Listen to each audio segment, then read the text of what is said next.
Okay, good afternoon. This is Judge Lopez. I'm going to call the 2:30 case of Alexander Jones on an emergency motion. Let me take appearances in the courtroom, and then I will turn to folks on the phone. There's about 18 people on the line. I just ask that you please keep your phone on mute until you're ready to speak. Just monitor yourselves. I'm going to try to avoid enabling the mute feature. Mr. Patterson, good afternoon. Good afternoon. Johnny Patterson here on behalf of Elevated Solutions. Okay, good afternoon. And Ms. Good is here with me also. Good afternoon, Ms. Good. Okay, who wishes to make an appearance on behalf of the committee?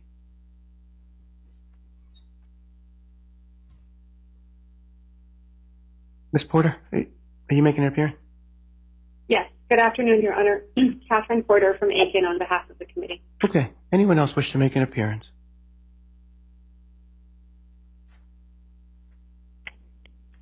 Judge, this is Sean Yoon from Crow and Dunleavy on behalf of debtor Alexander Jones. Okay. Good afternoon.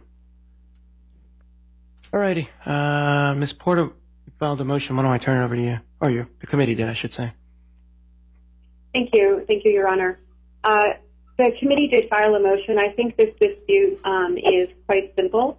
As you'll recall, we were before the court on June 8th on the ESG's motion to quash discovery directed to ESG by the committee and our counter motion to compel, and we held a hearing on the committee's request. From our perspective, that hearing answered the question that we are here asking again today, which is whether or not bank accounts should be produced to the committee, and if so, whether there should be redactions for transactions with counterparties that were identified as counterparties that are relevant to business with the debtor and or FSS.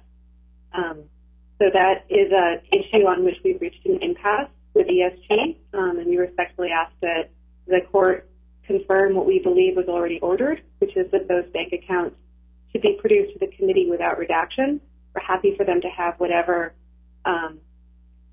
appropriate confidentiality designations ESG would like, and we are likewise happy for other transactions that have nothing to do with the counterparties, FSS, or the debtor to be redacted.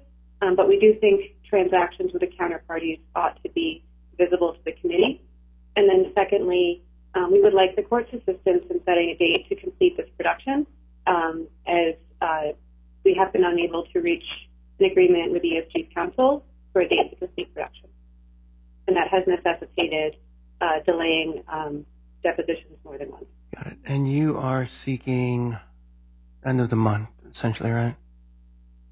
Correct, but we are flexible on this point. I'm happy, I've made this clear to ESG's counsel several times, I'm happy to come to an agreement on a date that works for ESG and to work the deposition around that date, but we don't want to find ourselves in a position for the third time where we have an agreed date, which has to move because we don't have documents.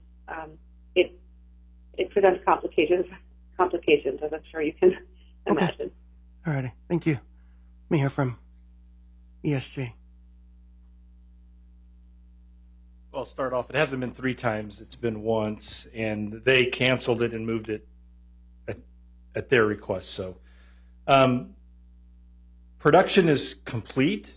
We have been rolling documents out, but as I explained to the committee, they have put this production request on a man who runs a business, has a family, has to travel. It's a burden, but we've rolled it out, and all that's remaining is these bank statements. And I think that there is a fundamental misunderstanding by the committee about how these transactions work, but they're demanding unredacted bank statements. You didn't order that last time. And in fact, last time you said that we could redact if we wanted to. We've provided every financial transaction that ESG has had with either debtor Jones or debtor FSS. They have that. They've had it. They're unhappy with it because they think that in their mind, they've created something that's just not there. But now they want all these other transactions from ESG that they don't have anything to do with the debtors. How do we know, and I'll tell you what How do we know that someone didn't do a transaction with company X, but it was really intended to benefit? Like, don't people get a chance to look at that and make a determination on their own?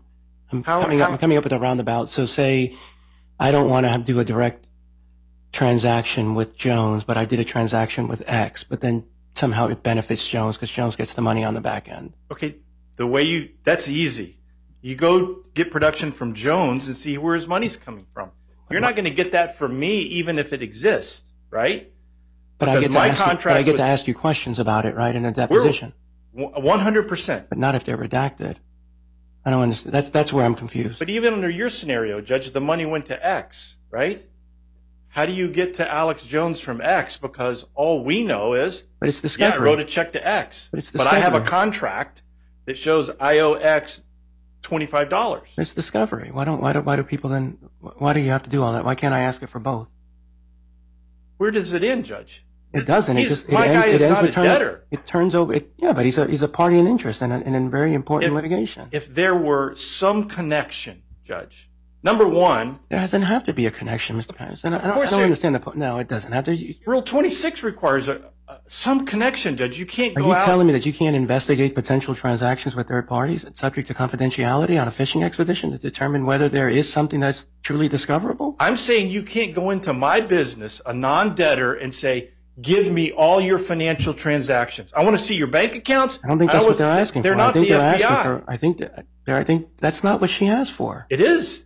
That's not what I heard. She said she wants unredacted bank statements. And I said I'm not going to give them. Relating to transactions to Ms. Porter, isn't it just limited to the debtor's transactions with either FSS or the counterparties? Correct. How is that unlimited? The conversations, we're here today because she said we have provided her copies, not of the bank statements, copies of the instruments of each transaction with the debtor, all right? Mm-hmm. And she says, we want unredacted bank statements. And I said, I don't have to give you unredacted bank statements. You even said we could redact. And she said, well, I don't want them if they're redacted because they're meaningless. That's why we're here. Ms. Porter, what's your response? So go ahead. I'm confused why this really got to me. I'm a little I am confused. too, because I'm giving them you're not giving bank statements. I haven't given them bank statements. I gave them the copies of the actual checks, wire transfers, money orders, whatever they were. I gave them actual copies of those, of the transaction, right? Ms. Porter, what more are you looking for? What we have are a smattering of transaction records of the discrete transactions solely with the debtor from ESG. What we're missing is the picture with the counterparties. And we've asked for complete bank records that are not redacted as to the counterparties so that we can have an understanding of how the transaction, in what larger business framework we can view the discrete transaction information that's been provided. We haven't received the bank account statements. All we've received is single line items that say one transaction occurred on a given day, a smattering of them, and they have no context for us. We are asking for the bank account statements to be unredacted solely as to the debtor, FSS, and the counterparties. And these counterparties are not developed through a fishing expedition. They are identified on an email from ESG to the debtor counsel saying these are the counterparties we're working with related to the debtor. This is a 2004 exam, is it correct? Correct. So how does Rule 26 kick in, Mr. Patterson? Well, I guess the suggestion otherwise is that there's no limit. No, I'm not saying that, but I'm just saying you mentioned Rule 26. If you're going to go under 2004, it's more limited because it has to relate to the debtor, right? 2004 is even more limited, and I'll read it to you, but it says in 2004 the debtor's financial transactions, let's read not it together. mine. Let's read it together.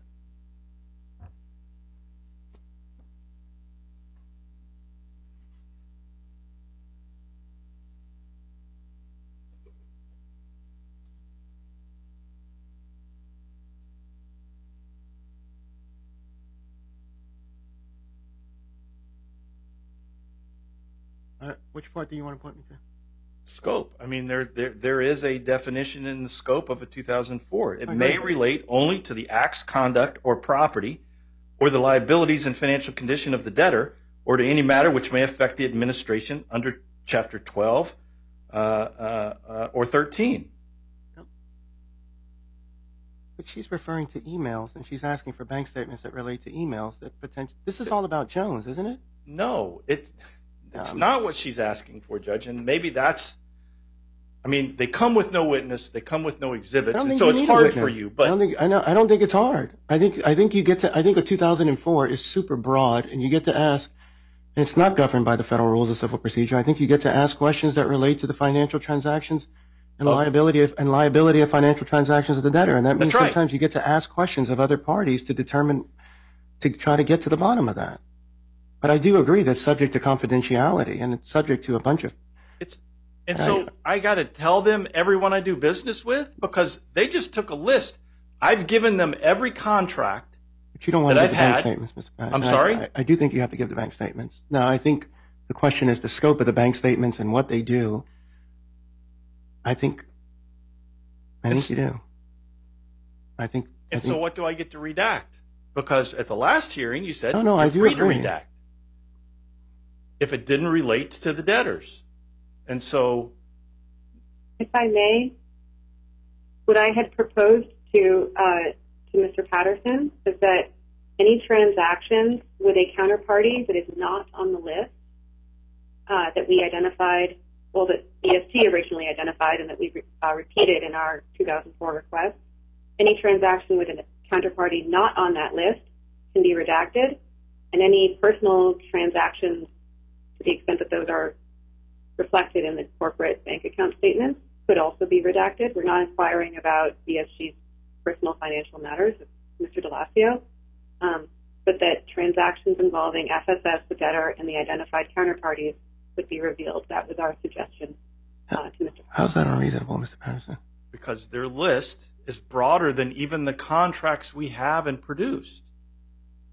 Right? And so, and they're making the assumption that the only business we did with this supposed counterparty related to the debtor, which may not be true. But don't they get to then ask questions and determine which ones they are? They get to ask questions, Judge, right?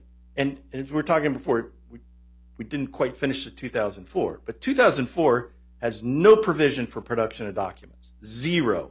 2004 doesn't even allow, it doesn't disallow, but there is nothing in 2004 that provides for production of documents, except in conjunction with the actual examination.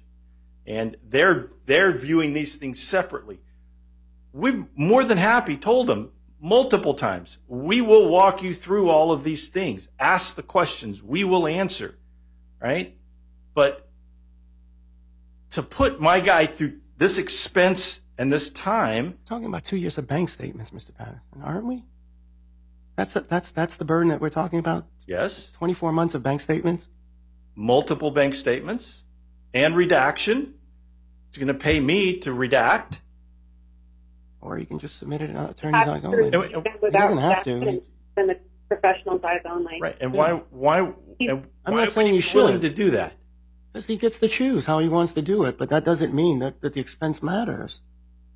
But the expense doesn't matter to the UCC. It matters to my guy. He's trying to run a business. He's trying to survive, and he's gotten caught up in this mess. And now to explain to him, yeah, your bank statements, your business bank statements are the business of this UCC. I personally, I can't explain that to him. I can explain they get to see what you've done with the debtors. And he's produced the contracts, the emails, the correspondence. He's even given them background on his business, formation documents. I mean, this is getting out of hand. So let's finish our thought. 2004 doesn't mention it, right? But you can always, 26 doesn't apply, but 45 would apply, right? No. Okay. We'll just disagree with that then. Okay. I think you can always subpoena. I think you can always subpoena with the 2004. I just think you can. Okay. I in the rule Not here directly. to argue with you on that one because I don't think it's an issue, but because we've agreed. But I think. But How many counterparties are we talking about, Ms. Porter? 16. And why do you need all 16? Because each of these is identified by ESG to the debtor's counsel as a counterparty that was relevant to FSS and or the debtor that they were doing business with. So ESG identified these as the counterparties that are relevant to FSS and Alex Jones.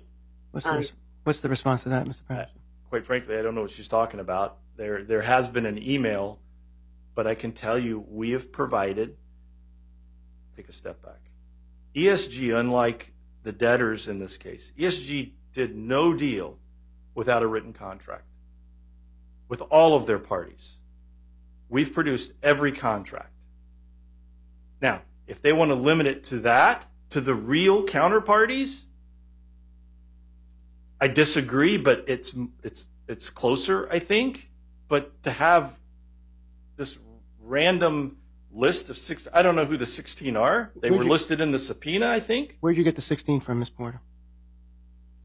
I'm looking at, so I apologize. I thought that this was already ordered, and so I feel like we're revisiting the topic of the prior hearing. But I'm looking at an email, and I can submit this as evidence if helpful. No. I just want to know where you got it from. It's an email that was written by Joey DeLacio to Vicki Driver, counsel to the debtor, that lists the counterparties with FSS and Alex Jones. And the email is dated January 14th, 2023. Right. And it's possible, although I'm not looking at the email.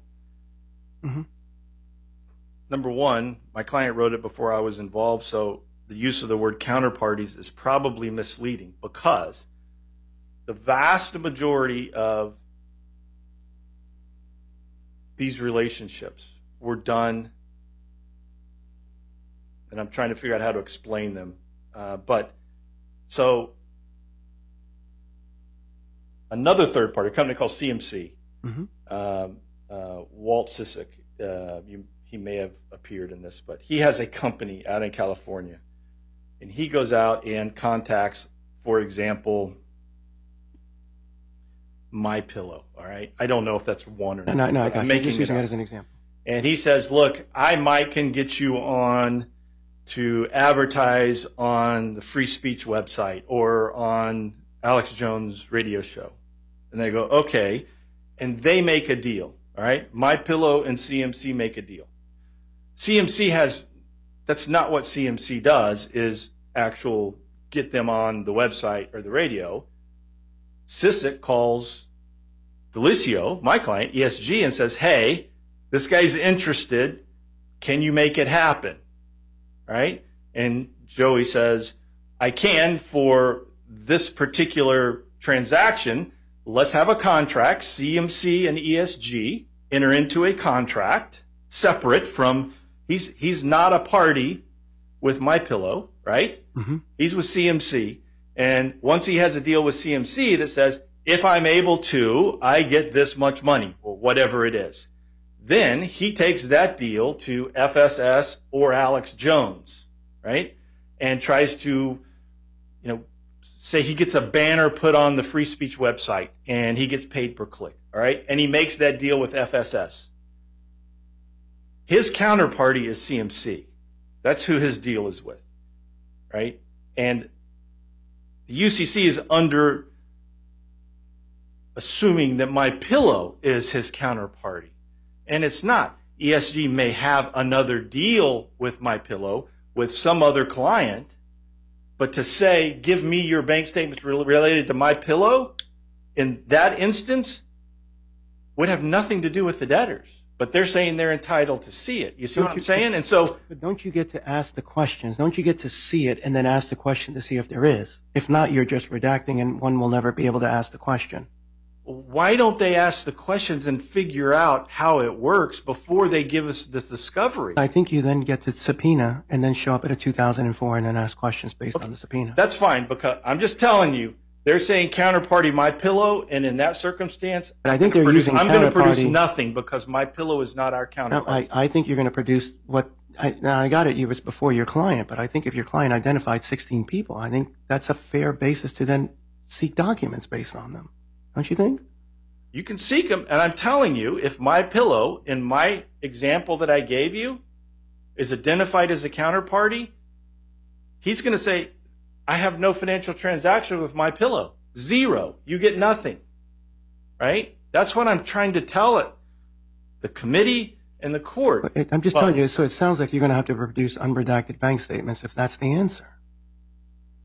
Under attorney's eyes only, because we're not going to play this. We're not going to go around. We're not, Judge. That's what I'm trying to tell you. I don't want to play a game. Oh, I'm not saying you do. But they're pressing. I'm not saying you are. They're pressing an issue that doesn't make sense, and they won't understand. But I think they get to ask the question. I don't think you get to explain it. I think they get to see the documents, and they get to ask your client's questions, and your client gets to answer the question. That's fine. And I will tell you, I don't think there are any more documents responsive based upon what they're pressing.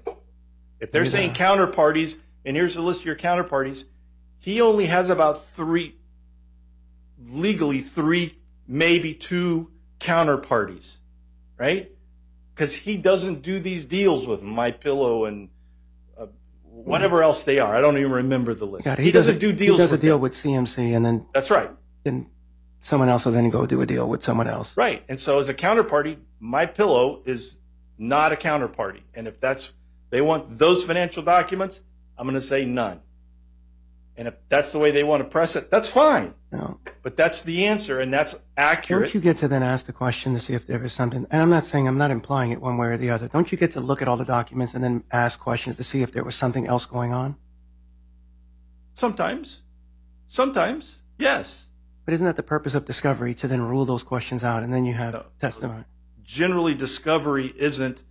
Discovery is to flesh out what you suspect or know, not to dig into someone and try to find something, especially a third party. Not find something. You do get to ask questions to see if there is something there that is discoverable, right? Of course. I've begged them. Ask questions. Let him explain it to you. But then you get to look at documents, too.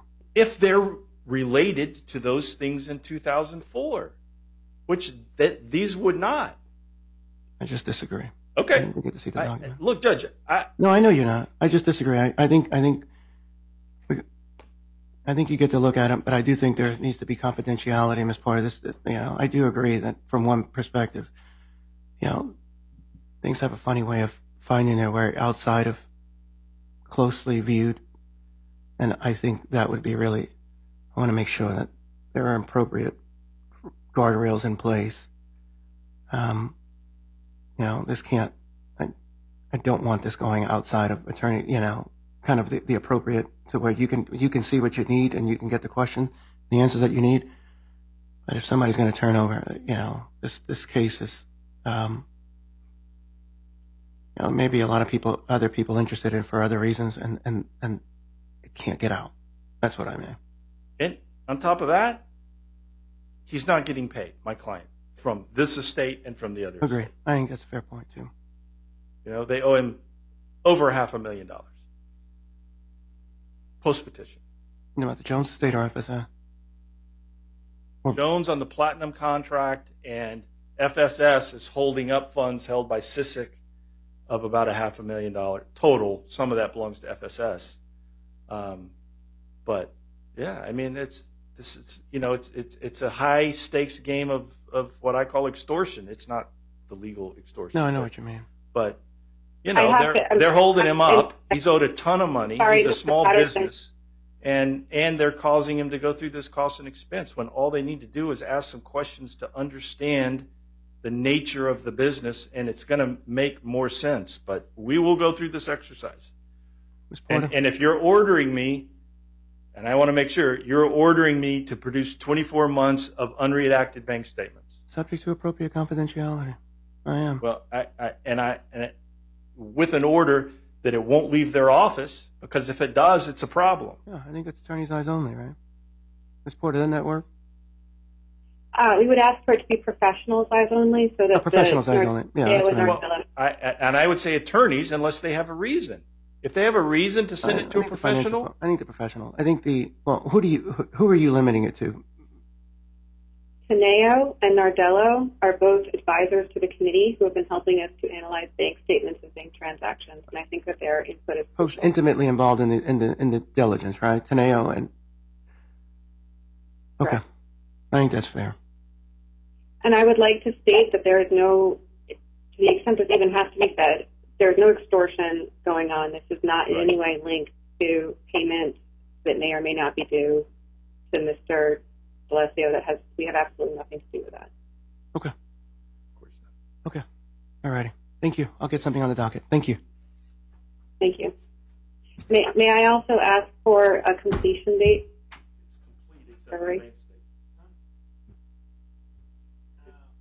It's complete except for bank statements. Yeah, I think it's complete except with respect to bank statements. So why don't I do this? Let me just take a look. Today's the 23rd of August.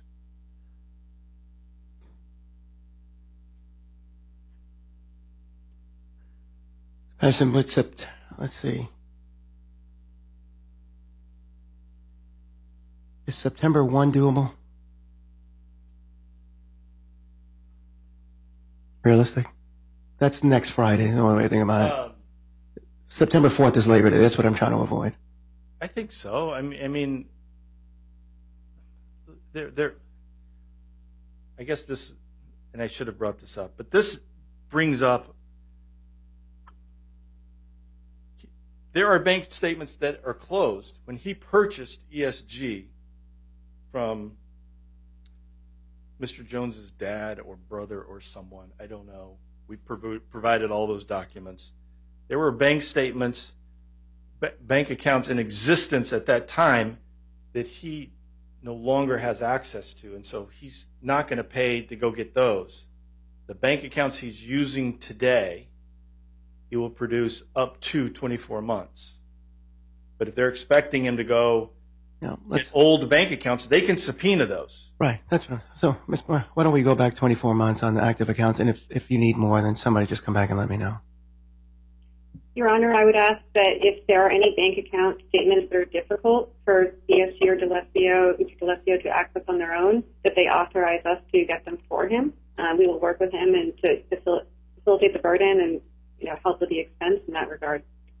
I think that solves that problem. They know how to use the subpoenas, Judge. They don't need our permission. But, in other words, but is it already being requested? That's the real question, Ms. Patterson. I'd have to go back and look. It seems to me that the request was broad enough to include old bank accounts that he's not using, that ESG, before it was Mr. D'Alecio's ESG, utilized.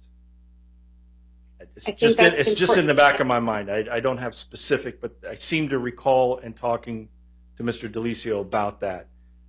And so he has, my understanding is he has two bank accounts. One is just for,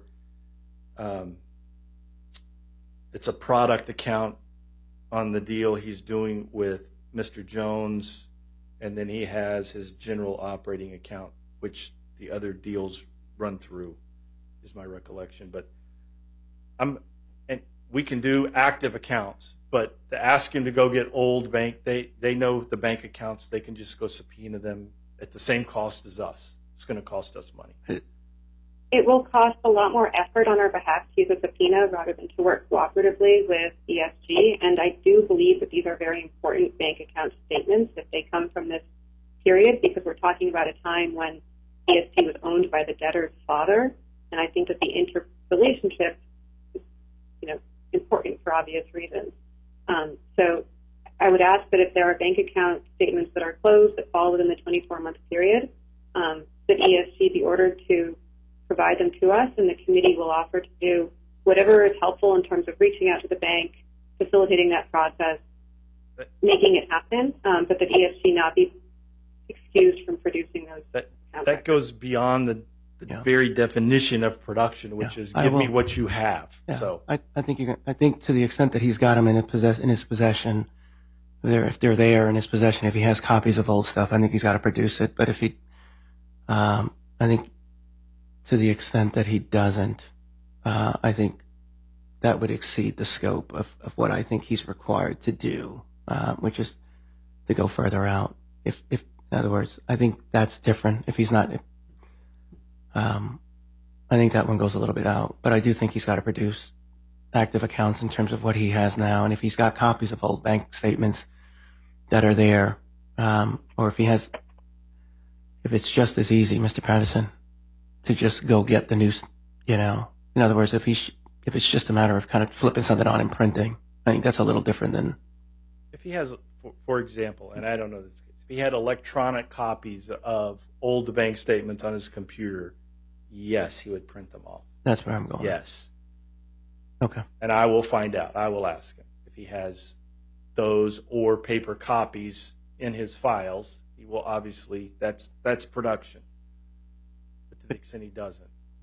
Let me ask you, just so we're kind of playing hypotheticals, if he has an active, well, I should say if he has access to an account, maybe he doesn't, but he has access to an account, and it's just as easy as getting it from the active account. What's your view on that? If he can sit at his computer and print off the statement. That's where I'm going. If it requires more, if he's got to go to a bank and start asking someone to reactivate to go do all that other stuff, then I think that's the subpoena. Right. If They've the got to account go is closed, he's obviously not going to have. Agreed. So, Agreed. yes, if he can sit and. Yeah, we're all on the same page. If he can sit on his computer and sit around and print it or get that way, but if it's closed and he's got to go and ask the bank to go do something, right, to give him access, then I think that goes outside of the bounds and he doesn't have to do it. He will do that. Okay. All right. Let's shoot for. Go ahead. I want to shoot for September 1st. I just want to set the date. That's a Friday. That Monday is Labor Day, so I'm just trying to avoid that. Ms. Porter? Thank you, Your Honor. I would request that any bank accounts that are not being produced on the basis that they're closed be at least identified to the committee so that we know the universe. That's an interrogatory. Yeah, I think that's just a simple ROG, right? You can just, well, why do they need a ROG? I think they... To identify? That would be answering a question. I have to respond to the request, which I have, but to then say, tell me what you're not. If, again, we're beyond the objection, identification of withholding documents. No, but beyond that. But so now we're just saying. No. I guess I view the world a little different, and maybe Ms. Porter may agree or disagree with this, but I think he gets to produce what he has, and then you get to show up at a 2004, and he gets to ask questions. Right. Or you get to then I agree. Then you get to submit more formal discovery if there is something there. Then I think, but at 2004, the purpose is produce documents that are in your possession, and then you can go get an examination. That may be an examination question, if you know. Right. I think that goes outside of the scope. But to the extent, I think we got to kind of play this by the book. I believe that Mr.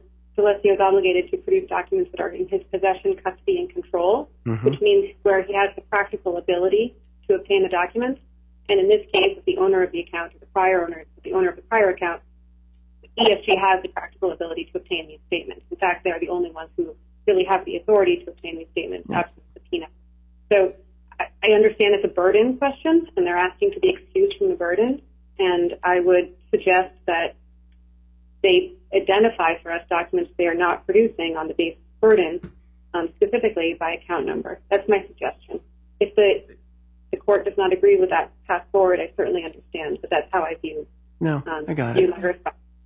I'm really hoping that this kind of works itself out, and people aren't playing obstinate and have to show up a month, six weeks later to a 2004 to then figure out a bank account to then continue.